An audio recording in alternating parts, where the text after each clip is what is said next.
নমস্কার বন্ধুরা, কেমন আছেন? আশা করি সবাই ভালো আছেন। আমার নতুন চ্যানেলে সবাইকে স্বাগত।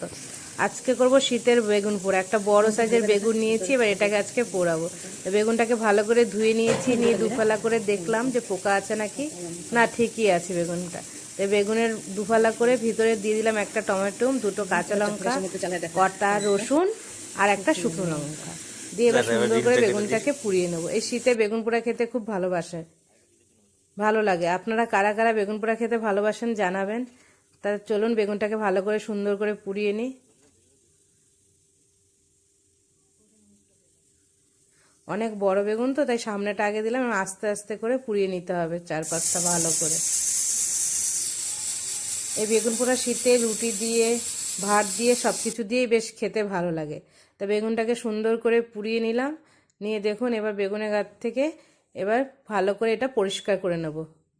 সুন্দর করে বেগুনটাকে পরিষ্কার করে নেব। নিয়ে ব্যাস, বেগুনটা পরিষ্কার হয়ে গেছে। এই পুরাতে দিয়েছিলাম যে বেগুনের মধ্যে শুকনো লঙ্কা, কাঁচা লঙ্কা, সেটাকে ভালো করে নুন দিয়ে এবার মেখে নেব। এবার একটা ওই টমেটোটাকেও সুন্দর করে মেখে নেব, রসুনটাকেও দিয়ে ভালো করে এগুলোকে টিপে টিপে মেখে নেবো। আর সঙ্গে দিলাম একটু গন্ধরাজ লেবু গন্ধটার জন্য, আর দিলাম কাঁচা পেঁয়াজ আর ধনে পাতা। এবার ভালো করে এগুলো সুন্দর করে মেখে নেব। এই গন্ধরাজ লেবুটা দিলে কি হয়, খুব সুন্দর একটা গন্ধ হয়। আর দিলাম কিছুটা সর্ষের তেল দিয়ে এবার সুন্দর করে বেগুনটাকে পুরো ভালো করে মেখে নেব।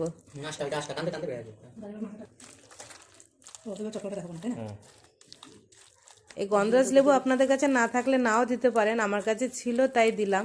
কিন্তু একবার করে খেয়ে দেখবেন, খুব ভালো লাগে। রসুনটাকেও পুড়িয়ে নিয়েছি, ব্যাস রসুনের গন্ধ, গন্ধরাজ লেবুর গন্ধ সব মিলে খুব সুন্দর লাগছে। আর সঙ্গে কপটা তেল দিয়ে দিলাম। দেখুন কেমন হয়েছে, ভালো লাগছে কিনা। যদি ভালো লাগে আমার এই ভিডিওটা, তাহলে আপনারা একটা লাইক, শেয়ার, কমেন্ট করবেন। আর আপনারা ভালো থাকবেন, সুস্থ থাকবেন।